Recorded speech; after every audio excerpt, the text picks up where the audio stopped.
You're listening to the B&H Photography Podcast. For over 40 years, B&H has been the professional source for photography, video, audio, and more. For your favorite gear, news, and reviews, visit us at bnh.com or download the B&H app to your iPhone or Android device. Now here's your host, Alan Weitz. Welcome to the B&H Photography Podcast. Before we sally forth, a reminder to take a moment and rate us on iTunes. Leave a review and definitely tell your friends about us. We love doing the show, and your feedback helps us make every show that much better.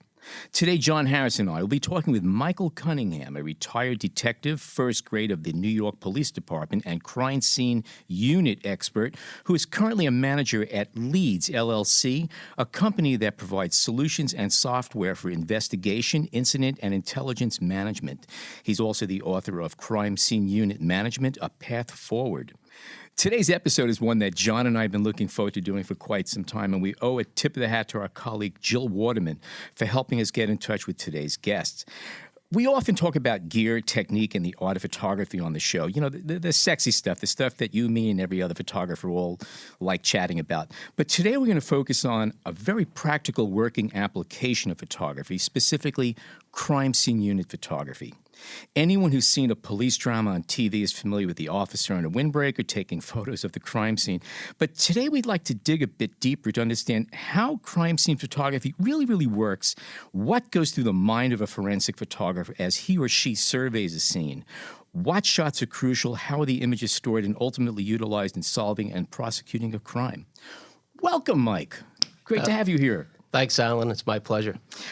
Let's start. Just give us a brief background of how you got into this in the first place. Back in 1986, I joined the NYPD, went into the police academy, and did a decade or so on patrol right here in Midtown Manhattan many of those years, and eventually found my way into the forensic end of police work, first in fingerprints and then eventually into the crime scene unit. Was the crime scene unit aspect of it something you were interested in at the beginning, or is it just kind of a path that took its own life? Yeah, I was interested pretty early on in police work. I first got introduced to fingerprint work and simple burglaries that a patrol officer might respond to. And I found that area of police work fascinating, and I sort of picked up a skill of being able to develop fingerprints. And some of those led to some good quality arrests to be able to solve some local burglary patterns, and sort of propelled my career further into forensics and then eventually into a promotion to the crime scene unit. I gotcha. So when you started, is it safe to assume it was all film photography? Definitely. Back in all film photography, my first camera was a Nikon F3 in crime scene work. Okay. Is it easy to kind of draw a personality profile of officers that go into crime scene unit, or even the photographers? Is there a path that they follow, or is there an interest level? Yeah, it's somebody that has some type of skills. Certainly somebody with good photography skills would be a natural fit. But there's other aspects too. Maybe somebody with drafting skills would be really good at drawing crime scene diagrams. Or somebody with good mechanical skills could use those type of vocational skills into other aspects of forensics. So there's a lot of different avenues, but a love for photography is definitely something that would lead to that position. Do you see people coming in, that's what they want to do right when they start out? They want to get into the photography end of it? Or Yeah, and if we look back, say, until the early 1970s, forensic work was crime scene photography and maybe some fingerprint work. After early 1970s, forensics started to really play a bigger role. So up till I think 1972 in the NYPD, it was the photograph unit, and then through the 1970s where forensics started to play a bigger and bigger role in law enforcement and solving crimes. That's when things evolved into crime scene units where investigators were trained not only in photography but also in developing fingerprints, recovering DNA, recognizing other types of forensic evidence, impressions and tool marks and things like that that they realized could also be helped to solve crimes. You mentioned something earlier. You used the phrase technical and mechanical skills as some of the attributes of people who would be going into this field. Right. How important is that today? Because digital technologies has sort of replaced the mechanical end of it. It does a lot of things automatically. Has it changed that way? Is it sort of easier to, or is it just different to get into the field now? Definitely a little bit different. In New York City now, the crime scene detectives actually carry their cell phones where they could access their digital case management system, enterprise case management, or what they call a form system now, Finest Online Records, where they could actually access records about the cases they're investigating right out there in the field. So technology has definitely changed the way it's done. Is there a standardization for a lot of this? I mean, I remember at 9/11 there was a lot of chaos because every department had their own communication system. But is it sort of centralized, or is it a lot of different individual groups that sometimes compare notes? The move, at least in the forensic side of law enforcement, is definitely towards standardization. There's a push for accreditation so that all forensic investigators are certified, all forensic investigation units are accredited by a nationally accepted accreditation agency. So there's a huge push right now for standardization. And is there also like centralization between, say, city, states, and federal agencies for a lot of these things, depending on the what kind of crime it is, I guess? Yeah, there's definitely a clear delineation of who handles what type of a crime, who performs what task, limit overlap, and make sure there's no gaps. How does that? I'm sorry. Yeah. How does that come down to the photographer? I mean, will there be photographers from each agency at a location, or not necessarily? Let's say at a major incident, just recently in New York, there was a homemade explosive device that exploded, and a second one that was found and disarmed before it exploded. Of course, that type of incident draws many law enforcement agencies into the scene to investigate. But there is coordination at that scene. There's an investigative command post that will be set up, and that command post will dictate who's going to perform what tasks. One of them would be the crime scene photography. Of course, that would be a critical task that would have to be done early on in the investigation before things are disturbed or things change. So somebody would be assigned that task as a crime scene photographer, and not multiple people. If it was multiple people, it'd be in zones. So one photographer may be assigned to document a particular zone and another photographer a different zone, but not overlap where the same photographer is working the same positions. So, say, how does the robbery of a bodega here in Midtown differ from the example you just gave, where there was a bomb that went off on 23rd and another one found a few blocks away on 7th Avenue? That was not just a local thing. That went into state and federal. So who has priority over looking at the scene first? Who gets first dibs? Is it the feds, state, city? It's city. Everything starts and ends as a local matter. So Okay. First would be the city or the local law enforcement agency. And if there's assistance needed by a state or a larger law enforcement agency, they could then reach out and request that assistance. Or if there's some federal statutes involved, then reach out and request assistance from the FBI.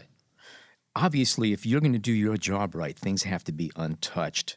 Do most offices get that? Or is there a lot of respect of not moving anything around before you guys come in and do your job? Yeah, that's something that's taught very early on in the first days of the police academy. So it's something that's really, really embedded in the mind of a law enforcement officer, that things can't be disturbed. Of course, there's exigencies. You might arrive at a scene and there's life-saving efforts that have to take place, or there's a search for a suspect. Some things have to take priority. But once those emergencies are addressed, then the officers know pretty quickly to lock it down, protect the scene, and let's go through the process of document the scene properly. How's the process work? How does a photographer get called? Are they on duty? Are they waiting? And when they get there, what's their checklist? What are they going to do, first of all? Okay, so let's walk through the process, John. So first thing is typically 911 is notified that some incidents happened, and police officers respond, patrol officers. They address the immediate emergency, they search for suspects, they render aid, and they secure the scene. And once it's secured, they'll notify the crime scene unit. In New York City, the crime scene unit works 24 hours a day, 7 days a week. There's always crime scene investigators that are available to respond. And as you could guess, they're pretty busy. So they work out of a central location, but cover the whole city.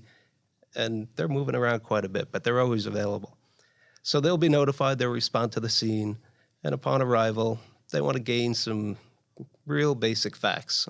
They'll interview the officers on the scene and do a walkthrough of the scene, but just a real cursory look at the scene so they could start to make a plan on how to process it. First step, really, in processing the scene is going to be photography. Nothing could be disturbed, nothing could be moved, nothing could be collected until photography is done. There's an expectation that the crime scene will be documented in photos, also in a sketch and measurements, but primarily in photographs, so that we have a permanent record of the scene as it was when the police found it. What about video? I'm sorry, and video at this point? Video is becoming much more popular now with the ability to have small devices, and the ease of video has gotten so much better. But video has some limitations. It could be still difficult to show in a courtroom. Audio is sometimes a problem. What you want to record is the video, but if you get audio too, you might get background noise and could be confusing to a jury. And what do you videotape? How long do you linger on a particular subject?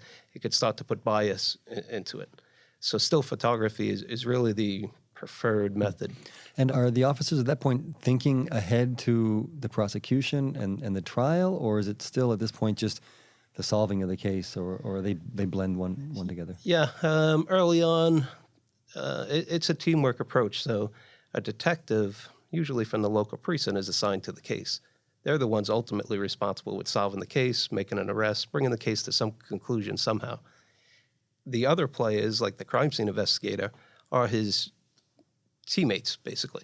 They're going to come in and support him. He's got a lot of work to do. He might have interviews to do. He might be out looking for witnesses. The crime scene investigator processes the scene, documents it, searches for evidence, collects evidence, processes evidence. But all of that information that the crime scene investigator collects serves a few purposes. One, to inform the investigator who's ultimately charged with closing the case. And then two, if the case results in an arrest, presenting it as fact in court. So both of those things are in their mind early on when they're processing the scene.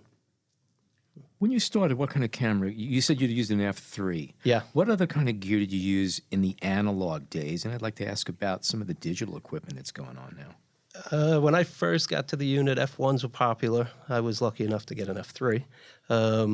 And then we moved on. We moved to the Nikon F100. We were always a Nikon shop. Okay. And we moved on to the F100s. And then in the early 2000s, started exploring digital options. That was slow to be adopted in law enforcement. How skeptical were you? Yeah, there was a lot of skeptics. And because it was crude, crude back then and expensive. Yeah. How would it work? How would it be stored? Would it be admissible? Could it be altered? All major issues. You just actually said something pretty important, because I know that when digital first came around, JPEGs could obviously be easily manipulated, but RAW files at the time when they first came out were considered usable in court because they could not be altered. That's not necessarily true anymore. How do you make sure that the integrity of the original file stays the way it is without being diddled with? So you can use security hashes on these files as they're from the time they're captured to the time they're uploaded to a device, put in a security hash, and then be able to tell if the file's been altered later on. We found that a real effective method was to shoot in both RAW and JPEG. We would use the JPEGs as the photos that would be shared with investigators, photos that would be printed. And we would keep the RAWs as sort of the digital negative. If somebody alleged that or questioned the authenticity of the JPEG photo, we could always go back and retrieve the RAW file and compare the two and see if they were the same. So that's still considered the gold standard? Yeah. Okay. Are there any incidences that you can think of where images have been manipulated and called into question? Early on, that was all the fear, and it really slowed down by years the adoption of digital photography and forensics. In the end, maybe those years were good because the systems that were put in place, the thought process that was put into it, has really prevented any kind of major problems from occurring. And today, digital is accepted as just routine. It's really not questioned just the way a 35 millimeter negative would be accepted. And for example, there are like write only memory cards and cards that in data that can be encrypted. Do you utilize those or not No, necessarily? we did consider them. We did specify some high quality cards, but they weren't necessarily write only. Early on, we considered, well, let's use the card and actually invoice the card. If we were using an SD card or a compact flash card, to actually invoice the card as evidence. Of course, that would have been very expensive, especially back in those days. So we opted not to do that. But there are a lot of law enforcement agencies that will do that. They'll use the card one time, they'll invoice it as evidence, and it'll just remain like that forever. And so, is it the photographer's responsibility then to reformat a card and just go back and use the same one again? Yeah. Yeah. So in the NYPD, it's the photographer's responsibility to reformat the card. Of course, first there's a process of making a couple of archive copies, uploading to a server. The server allows us to share the photos in very short amount of time with the investigators, who ultimately are the people we were capturing the photos for. So through the case management system, those photos could be uploaded and shared, across networks. And is there a protocol for deleting images or? Yeah, there is a protocol for deleting images, and it's never delete an image. Okay. That's pretty clear. If we could find a camera that had no delete button, that would make us happy. Even if out in the field, if a photographer accidentally hits the shutter release and an image is captured, we record that image. It goes into the case file, and we just explain it. It's listed as erroneous image. So the gear is pretty much standard consumer available gear that you're using.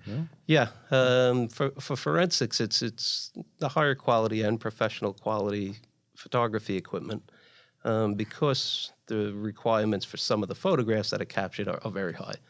In New York City, we use full frame digital SLRs. We only use full frame sensors. So we were a Nikon shop, and we typically right now they're using Nikon D700s, the 800s, as they transition to newer models. But full frame sensors and professional quality camera bodies. I would imagine that the later generation digital imagery is far superior and useful than film pictures because of the dynamic range, especially when shooting at night and in dark areas, because the sensors today just see into the shadows and see things that even with a flash you might miss. That's my assumption. Yeah, especially for surveillance work. Yeah. Right. Where you could capture these low light photos without giving away your position.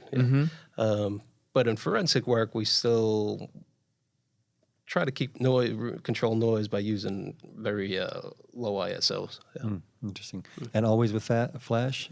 Always with flash, in forensic work, because we have the luxury of having at least some amount of time to be able to set up lights and flash and control the lighting of our subjects. You'll bring lights? NYPD, you'll see them out at scenes. You'll see them on the news with the crime scene vans, and in those vans, each one of those vans is stocked with a studio light kit, a small portable studio light kit. What about lenses? Ideally, normal lens. So a 50 millimeter lens is what they'll use. Is that in order to avoid distortion? So So that all everything is spatially correct. Yeah. When you okay. Absolutely. But there's some leeway to that. Sometimes you just need a wider angle. So there's definitely some leeway. 28 millimeter to 70 millimeter zoom lens is pretty standard for them. But a lot of training goes into, even if they're using the variable lens, a lot of the training goes into sticking very close to that normal lens, 50 millimeter frame. And it depends on the type of photo. So there's a methodical process for documenting the scene. The first set of photos is overview photos. It's really just intended to give the viewer an idea of what the scene looked like. No real detail about evidence or positioning or context, just a wide-angle view. So it may be acceptable to use wider angles in those type of photos. But as you get into close-up photos, or even what we call mid-range view photos, where you're establishing the context between a piece of evidence and some fixed point in the scene, the normal lens is critical. Makes sense to me. Something I've been curious about with digital imaging specifically is that if you were to take some of the original digital files that you had back when the equipment first started becoming available, a lot of those files are in formats that don't necessarily open very well and not really good. How often do you transmigrate data from older cases to newer storage media to make sure, because you have to ensure that the stuff will be retrievable 10, 20 years down the line, which is not a given when it comes to digital. Yeah, that's definitely true, Alan. Early on, they were Nikon proprietary formats that we were shooting in. So we had to be careful to make sure we also archived the software that could open that. So it may not be available in 50 years. So we had to make sure we archived copies of that. And any kind of software we use today, most of the formats are not proprietary. But anything that is used is also archived. So the software even the is available. storage media, the type of what you're storing it on, is also has to be changed every X amount of years. Yeah, the NYPD now is in their second decade of digital photography, and early on, a lot of the photos were stored on a compact disc. They were backed up onto servers, but the original raw photos were stored on compact disc. The compact discs that we used are what's called evidence grade, so they're very high quality compact discs, and they were rated to last, assuming they were stored properly, a minimum of 30 years. So, yeah, there's going to have to be some consideration, and it was written into the procedures early on that had to be recognized that those photos are going to have to be rolled over to new medium at some point. And when transferring or sharing images between investigations or even agencies, again, there must be a protocol. And do you put things on hard drives and then physically take them to places? Or? Yeah, sharing within the agency is real easy. Yeah, because there's online case management systems. Upload copies of the photos; they're secure, and they can be shared. Anyone within the agency who has authorization could access the photos. That's easy, and it's very efficient. Outside of the agency, of course, is different. People outside of the agency, like the district attorney who has to process the case, or the defense attorney who's also entitled to a copy to defend his client, how do they get copies? So, and they get those copies by sending a subpoena to the crime scene unit, and the crime scene unit will burn them a copy of those photos onto disk. You'd mentioned that everything is now on the cloud, but there's a specific cloud that's just for police officer work. Is that correct? Yeah, so there is secure clouds that are specifically for law enforcement. So as law enforcement moves storage to the cloud, it solves a lot of problems with storage. Originally, we were putting new racks in to back up storage and increase storage space, but that's all solved now with the cloud. Of course, the problem is security, but with the secure cloud that's available for law enforcement, it's much less of an issue than general cloud. What company storage. is it that you're doing? I know Microsoft has Microsoft Azure Cloud, where a lot of law enforcement files are stored. Hacking, I think, in the cloud, of course, is always a concern. It's something that IT professionals have to very seriously look at and study. But it's not an overriding concern for technicians, for crime scene investigators in the field. But what we do in the field with wireless technologies and things like that is much more pertinent to day-to-day operations. Can you use Wi-Fi? A Wi-Fi-enabled camera? Right now, I'm not using it because we have to make sure that Safe, it fits the need, and it's safe. Yeah. But you did mention that now every officer in the field is given a phone, and with that phone they have access. If they're entitled that access, they can go to these files. They can get the images that they need without just on their phone. Right? Yeah, out just in on the field. phone. So they're not using some external devices. They're using phones that were issued to them by the police department. In the news world, there's a photographer and then there's the editor. Is there something that's equivalent to an editor, someone who is really looking at every image that comes in and analyzing it, or has that become the job of the investigator or the photographer themselves? Yeah, it pretty much becomes the job of the investigator. There is quality control, so a lot of the photos will be reviewed, but not every one. That'll be a sporadic basis where just a quality control procedure to examine photographs and make sure photos being captured properly. Do you find that there are guys or girls that shoot too much or too little, or there's technical issues and you have to touch the photos in Photoshop, or is that just totally not done? Well, let me put it this way: there's levels of enhancement, and there's procedures. There's guidance given by Department of Justice. I imagine you on can't. Creative expression is not part of this No, equation. no, they took that out. I took that out. We have to add clouds. But I mean, are there guys that goof around and like they're going to get a picture, of somebody, or is that just No, okay. wouldn't be tolerated. But there are acceptable enhancements, and there's different levels. So simple enhancements like contrast and brightness are fine. I imagine there's also shadow and highlight where you hit it and just all the shadows just open up in one button. I mean, that. I imagine that would be pretty handy for you. Yeah, and those are fine, and they're acceptable according to federal guidelines, without really any documentation. We will preserve the original. We'll never enhance the original. We'll always have a working copy.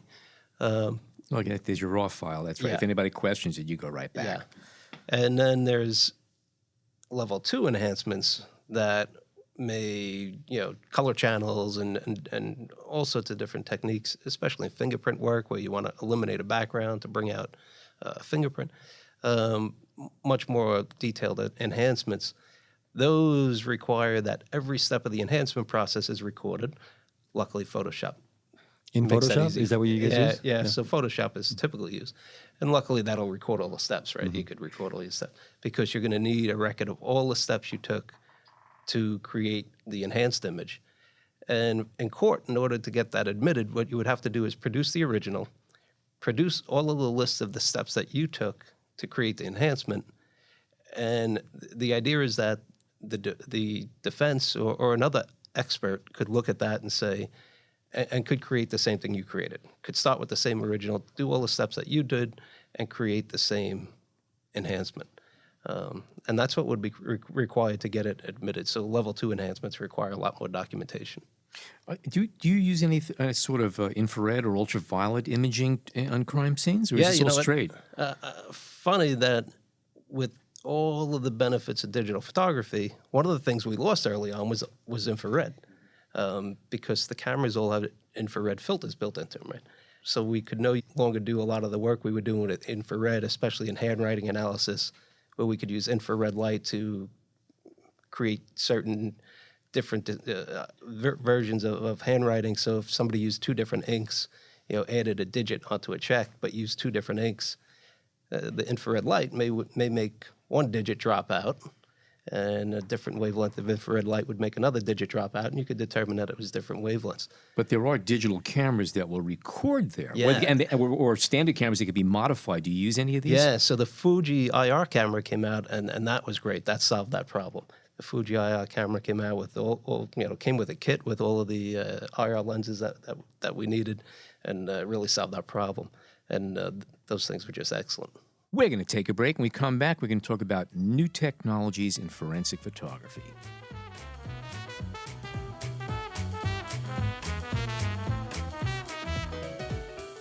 We hope you're enjoying this edition of the B&H Photography Podcast. Send us a tweet at BHPhotoVideo, #BHPhotoPodcast.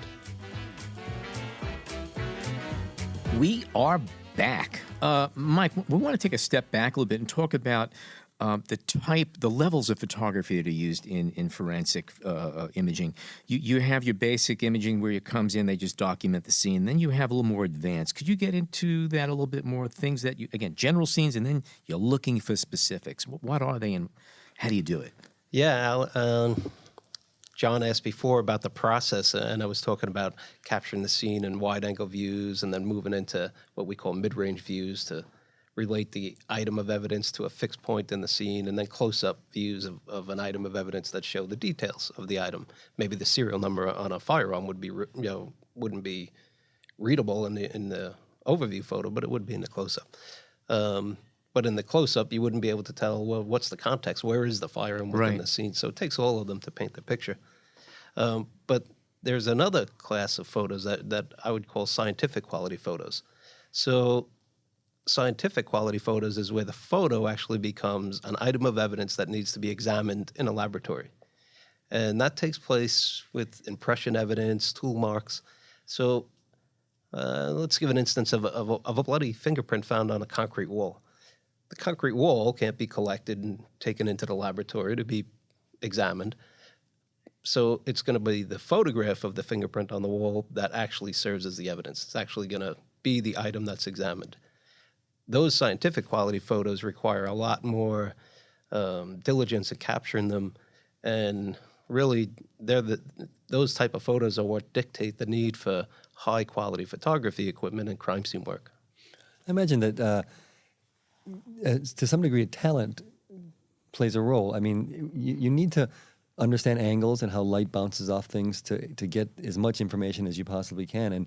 And do you see photographers who develop their craft over the years, and even, for example, as you were describing before, where you have your wide shot and then you'll have your close-up shot, but sometimes understanding how they work together is not that easy, and to get the proper angles is a talent that must be developed over years. Is that true? Yeah, that's absolutely true. We teach, in New York City crime scene investigators, they're already seasoned police officers, so they have all of that background behind them, but now they need to learn the technician aspect of being a crime scene investigator, and that's 400 hours of training that they receive before they'll go out on their first case.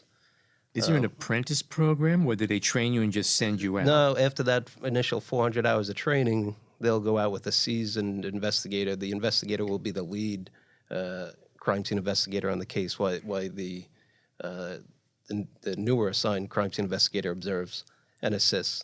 And then through a period of experience through that type of a program, then eventually they'll start actually handling cases as the lead crime scene investigator. And you have to be a seasoned officer before you even get in there. It's not like you could just sign up and be hired and you are now a forensic photographer. You have to be a cop first. Yeah. Is that correct? Yeah. All of the crime scene investigators in New York City are sworn police officers. So they're already experienced patrol officers. They may have some investigative background in different units before they arrive at the crime scene unit. Okay, that's interesting. Now, the police department has photographers. We have a photo unit at One Police Plaza, and those are professional photographers, where the crime scene investigators are more photography technicians capturing photos at the crime scene. And those photographers in the photo unit, what is their role in general? So I talked earlier, we were talking, prior to like the early 1970s, it was the photo unit that went out to crime scenes and documented them, and typically in the old full frame cameras, and 35 millimeter. Yeah. And they were also doing, I imagine, grip and grin and ribbon cutting ceremonies as well within, So now they do, primarily ceremonial type events. Gotcha. And historical type of events for the police department, where the crime scene documentation has sort of been handed over to the crime scene photographers. But the crime scene unit does rely on them for their expertise, their ability to enhance photos, print photos. They still rely on the photo unit heavily. And this is obviously depends on every crime scene, but how many photographs are going to be taken of a scene, or how much level of documentation are you going to try to get? At what point do you say, okay, I got it? Well, you have one shot, of course, so you have to make sure you got it. When we went from film to digital, of course, as you would expect, we saw the number of photos we were capturing at scenes shoot up through the roof, and that's fine. I don't think a crime scene investigator would ever be disciplined or looked down on for capturing too many photos, but it certainly does lead to excess and unneeded work.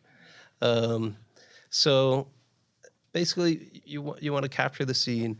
You have to think a little bit outside the box, because maybe you have a homicide scene and the dead body is located inside the house. But you have to think, well, the perpetrator had to get into the house and had to flee the house, so we also have to capture the outside. We don't know what's there. And maybe the street, up and down the street, to show, access routes, or maybe out in the backyard, we find some footwear impressions the next yard over. Maybe they're associated to the crime, maybe they're not, but it's going to have to be documented. So obviously the idea is to err on the side of caution, and get as much as you possibly can. And there also has to be some limitation too. You can't just go and where does it end, right? It has to end somewhere. So there has to be some investigative reasoning injected into the process. And how do you? I mean, what about filters? Are they still used, or is that kind of gone the way with digital? And like, let's say for example, there's a fingerprint on a window, on a clear window. How do you capture that? Yeah, so definitely there's a lot of filters that we still use, and anything to cut down the glare. UV filters are pretty common, mostly to protect the lens, but still use them.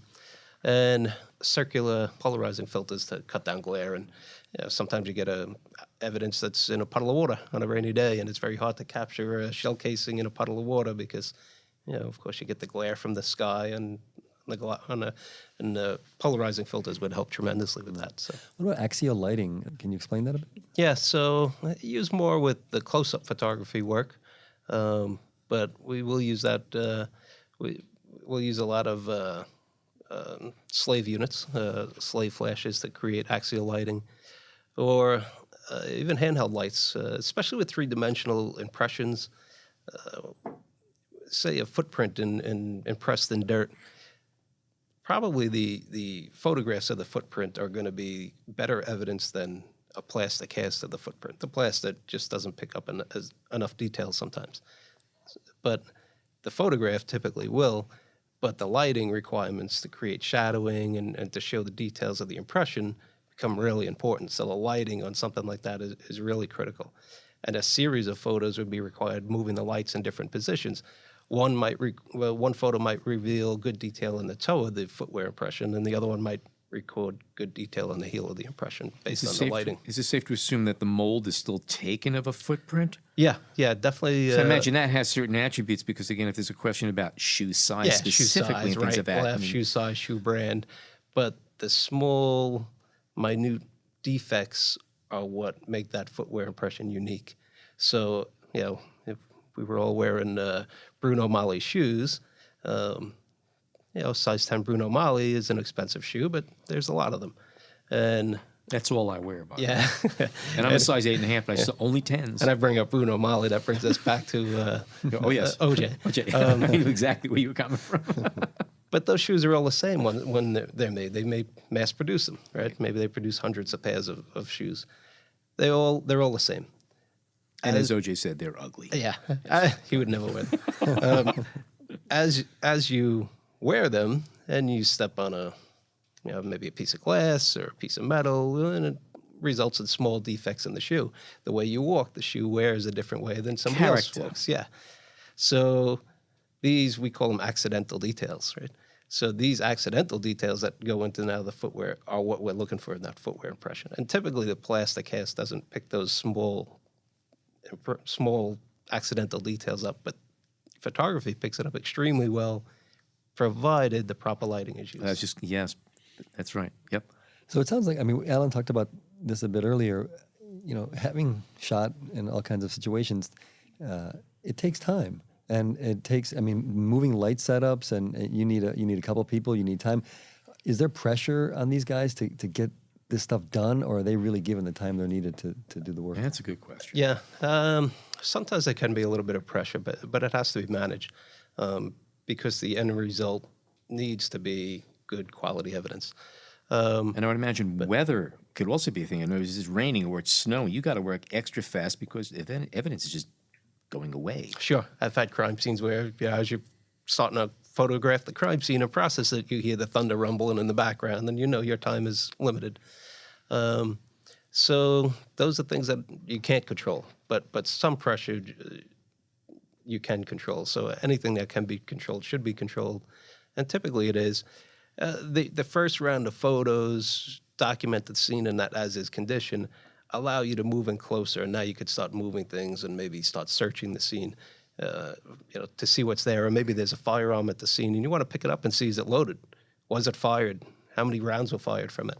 You can't do that until those first few photos are taken to show it in its position. So there is pressure early on, but once those initial round of photos is captured, that pressure goes down tremendously. Can you speak a bit about interpreting the images? Again, this is a broad topic, and obviously years of experience go into this type of work. But seeing, a gun in one position or another, Is there anything that you can speak of generally that how the photographer works, or how the photographer knows this will be interpreted down the line? Yeah, so as far as context, we teach, try to create like an equilateral triangle between the subject, the photographer, and some fixed point, and use a normal lens for your camera so we don't introduce distortion, and try to use a normal eye view, so not crouching down too low, not getting up too high. We want to keep things in proper perspective. Of course, we all know that we could change the lens of the camera and make it look like the gun was very far from somebody's hand. And then I could take it from a different position with a different focal length and make it look like it's very close to somebody's hand. So that needs to be avoided, right? We only want the truth, and whatever that is, so be it. So we need to follow procedure to be able to accomplish that. How does 3D imaging and things like laser scanning come into it? That seems to me that would eliminate a lot of questions about distance and scale. Yeah, you're right, Al. Laser scanning solves that positioning, that context issue. Can you explain exactly what the gear is and how it's used? So a laser scanner is really a device that's made originally for engineering applications. So structures could be scanned and modeled. But it's got a niche market, and we found it works really well in forensics. When you scan a scene, what the scanner does is it rotates 360 degrees on a tripod, and it sweeps the laser across the scene. As the laser sweeps across the scene, it's capturing millions of points of measurement, each point represented by a dot. If you put millions of those together, you wind up with this sort of weird-looking mesh 3D model. Each one of those points represents a three-dimensional point in space, so things could be measured extremely accurately after the fact, at any point after the fact, years down the line. Things that you might not have known were important to measure at the scene. Later on, new facts come up, and now you know it's important. You could walk back into your laser scan and capture those measurements. The problem with the laser scans is they're hard for a layperson like a juror to understand what they're looking at. So what they did was they incorporated cameras into laser scanners now, and that brings in another dimension. Now those points and that model actually get colorized from the cameras, and you could overlay a 360-degree image on top of your laser scan. And now you could capture good measurements from your 360-degree panoramic images. How is that played back in a court? If, say, you had to show a jury. NYPD uses Leica laser scanners, and they have a product called TrueView. So, of course, you need very expensive software to be able to model 3D laser scans. But TrueView is a free application. It's like a PDF reader for laser scans. And it allows anybody to view these scans, pan around, much like you would in Google Earth. Mm-hmm. So it's just basically played back on a large screen in front of... Pan around, zoom in, zoom out, click on points, take measurements. Anybody with really no training is able to use TrueView.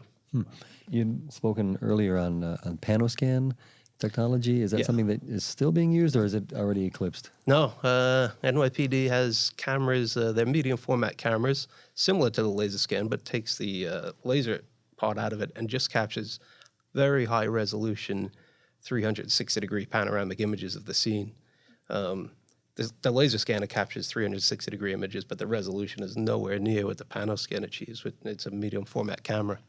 A company out of California that really does a tremendous job with their camera system, and they manufactured their own light, so you could actually have light that pans the scene with the camera. I imagine that fills a lot of holes that can come up. Like you're on a scene, and then a week later, a month later, you think back that I don't remember. There's certain things you can't get. It seems that this would enable you to really go back to the scene. Yeah, it allows you, the jury, the defense, everybody to walk back into the scene and get a look. And is that standard now? Is that going to be at every crime scene? It's becoming more and more standard, particularly on the higher priority scenes. The equipment's expensive. It takes time to capture these things and process the data. So it's not something that could be done on just routine scenes, but it's done more and more in New York City. Does PanoScan have the same abilities to check distances and things of that sort, measurements between point A, point B, and C, and all that? So PanoScan has their own product called Panometric, which is a photogrammetry product. And it allows you to extract measurements from that high-resolution image. There are some limitations though. Once you get too far away from the camera lens, there's parallax issues that come in, and the accuracy of those measurements start to drop. But within a 25 or 30-foot radius of the camera, the measurements are pretty accurate. So. And are So the same- essentially, you're just putting this thing into the center of the scene, and it's doing everything. Would you also put it off to one corner to have different images taken from, say, four corners of the room, or does it depend? And then much like people would be familiar with going on a website to, if they're home shopping and want to take a virtual tour of a home, they could jump from room to room and look at the panoramic photos. That's been going through my head. I know. Yes, that's what same, I'm thinking. Same thing could be created with the Panoscans. Yeah. Right. Interesting. Okay. And are the same officers that using that technology, or do you bring in the company to? Same offices. The crime scene investigators have been trained to use the product. And can you talk about any other newer technology? I mean, this is not quite new, but is there something on the horizon that may change things radically, or what are you looking at? Is VR coming into the scene? I haven't really seen VR in crime scene investigation yet. Seems to me to be a natural. Yeah. But what I am seeing is more and more laser scanning, mobile applications, handheld applications where the laser scanner could move about the crime scene rather than be in a fixed position on the tripod. How about using your cell phone? Does anyone snap photos? Do guys just shoot something to have their own image with them, or is that? Well, not to have their own image, but the patrol officers are encouraged to use. Patrol officers in New York City are all equipped with cell phones, and they are encouraged to use it to capture initial images of a scene. I gave instances before where things may have to be disturbed because you're searching for a subject, or maybe you have to make way for an ambulance crew to get through, and furniture has to be moved. So we would definitely encourage patrol officers to use the cameras that they have on their phones to capture an image or two. Of course, those are not the same as the crime scene images, but at least we have some record of what it looked like before things were disturbed. And now that body cams are being used more, will that be used for investigation and prosecution? Yeah, if I would body imagine cams. there's distortion issues with the body cams, Yeah, wouldn't there be? there's a lot of issues with body cams and with dash cams. What they capture, what the distortion is. They don't capture. When people tend to look at it, laymen tend to look at it, they think it captures what the person saw. Of course, it doesn't. There's peripheral vision issues, but those types of things are definitely going to play more and more important role as time goes on in investigations, especially in officer-involved shootings, use of force incidents that are getting a lot of attention. Of course, nowadays, those types of things will play heavily into those investigations. There are cameras, for example, Ricoh makes a camera that's resistant to chemicals, and do you have any need for this kind of stuff? It's an interesting question. So that camera, the G800, is extremely useful for what we call hazardous environment crime scenes. So there are some crime scenes, back in 2001 after we had the anthrax attacks. So you have a letter in a mailroom that contains what you believe to be anthrax. That's a crime scene, right? That letter needs to be documented and collected and processed. Maybe there's fingerprints on it. Maybe there's DNA on it. How do you do that? The evidence itself could kill anybody that handles it, right? So we have hazardous materials teams that can handle that type of environment. We also have crime scene investigators who are trained to operate in that type of environment, but there's limitations. So can you bring in your Nikon D700 kit and get it out of there? The camera is going to get contaminated. There's no way to get it in, capture the images, and get the images back out. It won't survive the decontamination process, which would require showering and scrubbing. But a camera like that, the Ricoh G800, would be really well suited for that type of environment. Okay, so they are used. And one thing we didn't talk about too much is photographing blood. I know that can be obviously the color issues and reflections, and how does that dealt with? So the blood generally absorbs light, and it's going to look much darker on the photographs than it does in person. Do you use spectrometers on the scene to measure the color at all? Because a photograph, you can't really capture that. Yeah. We don't, but that's a lot where the IR photography comes in as well. So we may have, say, bloodstains on our dark red garment, and in the photographs they're not going to show up too good. But that's where we could use IR photography or even UV light, where the blood won't fluoresce in UV light, but it does absorb UV light, so it'll appear really dark. Although we'll lose the color context, we will be able to see the perimeter of the stain and the location of the stain. So IR and UV become really important. Are there incidents where the crime scene unit photographer has disrupted the scene, possibly accidentally, or done things that maybe ruined the Clouseau scene? scenarios. Exactly. Yeah. I can't think of any that actually ruined the scene, but of course, and especially before digital, there was issues where you thought you captured something only to discover later on after the prints come back that you didn't, or maybe the depth of field was off. Or I could remember a case where a wife was accused of shooting and killing her husband while he slept. She was eventually convicted of that, but she had an injury on her hand, and the weapon that was used was a semi-automatic firearm. So when you fire it, the slide of the firearm comes back, rides back, and chambers the next round.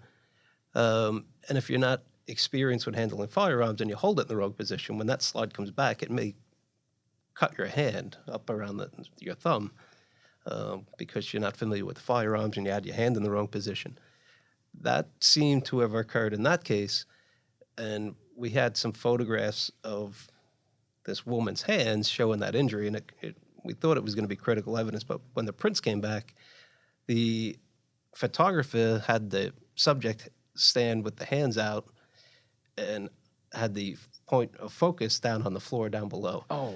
And the depth of field was lost, and of course you could make out the injury to the hand, but you didn't have good details. And if an image is not technically perfect in that case, can they still be used as long as, let's say, for the jury and the judge, it's clear even though the image is not technically perfect? Yeah, in the movies, they could take anything and make them sharp. Yeah. Bring that in closer, right? It would definitely subject it to a sharp defense attorney objecting to it. Yeah. What's the strangest piece of evidence you've ever found in a crime scene? And I'll follow it up with another question. Where was the strangest evidence you've ever found in a crime I found scene? some extremely strange things. Some of it probably can't be talked about on our show here. We'll talk later.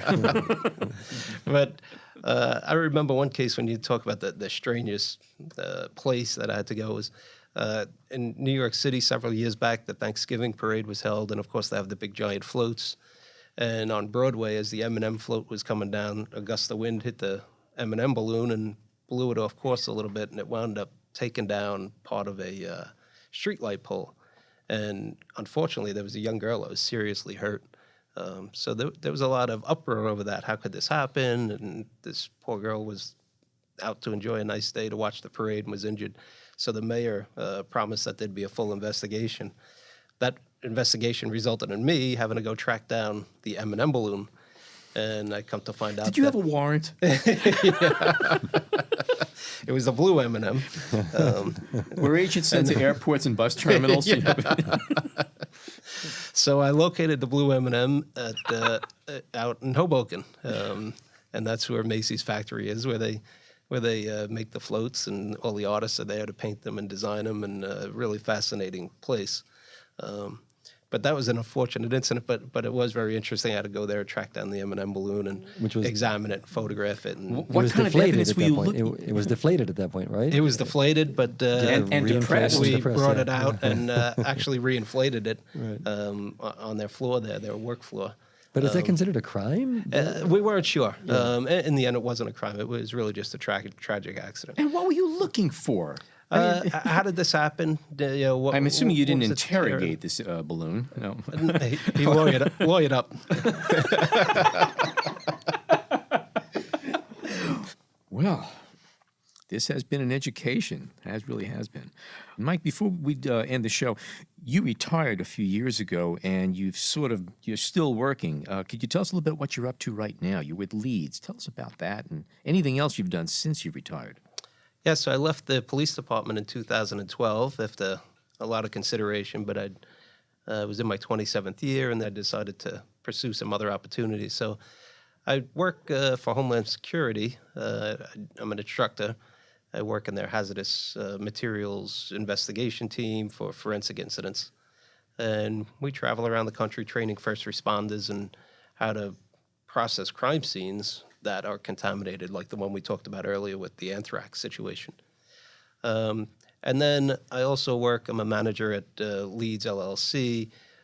We provide law enforcement solutions for investigations, incident, and intelligent management. So we work closely in New York City. We provide solutions for case management systems.